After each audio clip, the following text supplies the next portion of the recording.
Hello বন্ধুরা, তোমরা সবাই কেমন আছো? আজকে আমি তোমার সাথে শেয়ার করছি চিকেন বিরিয়ানি বানানোর রেসিপিটা। সেই জন্য দেখতেই পাচ্ছ বন্ধুরা, প্রথমে আমি চিকেনগুলোকে ভালো করে সর্ষের তেল, লবণ, হলুদ আর লঙ্কা গুঁড়ো দিয়ে বেশ কিছুক্ষণ মাখিয়ে রেখে দিয়েছি। আর এখানে বেরেস্তা কুচি করে নিয়েছিলাম, আর তারপর এক এক করে আলুগুলোকেও লাল লাল করে ভেজে নিলাম। এবার আমি কড়াইতে আবার তেল দিয়ে মাংসগুলোকেও এবার ভেজে নেবো। এই দেখতেই পাচ্ছ বন্ধুরা, মাংসগুলো ভাজা হয়ে গেছে। এবার আমি ভাতটা করার জন্য প্রথমে হাঁড়িতে লবণ দিয়ে দিয়েছিলাম জলের মধ্যে, জলটা গরম হতে, আর এলাচ, লবঙ্গ, দারচিনি দিয়ে দিয়েছিলাম। আর এখানে চালটা বেশ ঘন্টাখানেক ভিজিয়ে রাখার পরে ভালো করে ধুয়ে নিয়ে ওই হাঁড়িতে এবার চালটাকে তুলে দিচ্ছি। দেখতেই পাচ্ছ বন্ধুরা, আমার ভাতও রেডি হয়ে গেছে। এবার আমি সেটা ঝুড়ির মধ্যে নিয়ে নিচ্ছি ফ্যান ঝরানোর জন্য। দেখতেই পাচ্ছ বন্ধুরা, সব কটা ভাত আমি নিয়ে নিয়েছি। তারপর আমি কড়াইতে আবার আমি সাদা তেল দিয়ে তারপরে দিয়ে দিয়েছিলাম এলাচ, লবঙ্গ, দারচিনি ফোড়নে। তারপর দিয়ে দিয়েছিলাম আমি আদা, রসুন, পেঁয়াজ, টমেটো, কাঁচা লঙ্কা বাটার পেস্টটা দিয়ে দিয়েছিলাম, শুকনো লঙ্কার গুঁড়ো, ধনে গুঁড়ো, জিরে গুঁড়ো, দিয়ে দিয়েছিলাম কাশ্মীর লঙ্কার গুঁড়ো, আর দিয়ে দিয়েছিলাম স্বাদ মতো লবণ। দিয়ে এবার মশলাটাকে ভালো করে আমি কষিয়ে নিচ্ছি। এই দেখো, হলুদও দিয়ে দিলাম, দিয়ে ভালো করে মশলাটাকে আমি কষিয়ে নিচ্ছি। নেওয়ার পরে এতে আমি দিয়ে দিয়েছিলাম সামান্য পরিমাণ দুধ।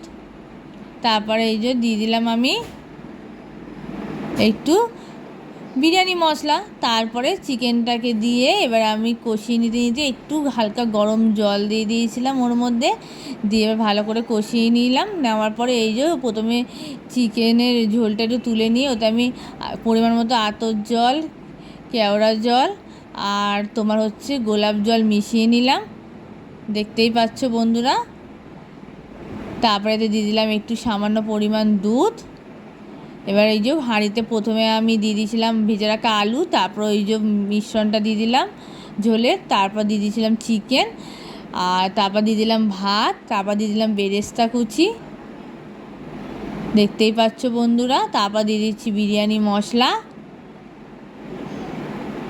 এবার আমি আবার এর মধ্যে দিয়ে দিচ্ছি ঘি পরিমাণ মতো, তারপরে দিয়ে দিলাম আবার ওই ঝোলটা, তারপর আবার এই ভাত দিয়ে আবার আমি চিকেন দিয়ে দিচ্ছি। দেখতেই পাচ্ছ বন্ধুরা, এটা আমি একটার পর একটা লেয়ার করতে থাকবো এইভাবে। তারপর এই দেখতে পাচ্ছ বন্ধুরা, আবার ভেজে রাখা আলুটা দিয়ে দিলাম, দিয়ে দিলাম উপর থেকে আবার ভাত, তারপরে দিয়ে দিচ্ছি এই যে বিরিয়ানি মশলা, আর ওপরে দিয়ে দিলাম লাস্টে বেরেস্তা কুচি। এবার আমি এটাকে দমে রাখার জন্য ওয়েট করব। আর শেষ ফিনিশিংও আবার একটু ঘি আর ওই মশলা দিয়ে দিলাম। এই দেখো বন্ধুরা, আমি দমে রেখে দিচ্ছি। বেশ কিছুক্ষণ আমি এইভাবে নোড়া দিয়ে ঢাকা দিয়ে দমে রেখে দিয়েছিলাম। তারপরে এই যে আমার বিরিয়ানি রেডি। এবার আমি এটাকে জাস্ট প্লেটে পরিবেশন করব। তোমাদের যদি ভালো লাগে তোমরাও বাড়িতে করে দেখতে পারো।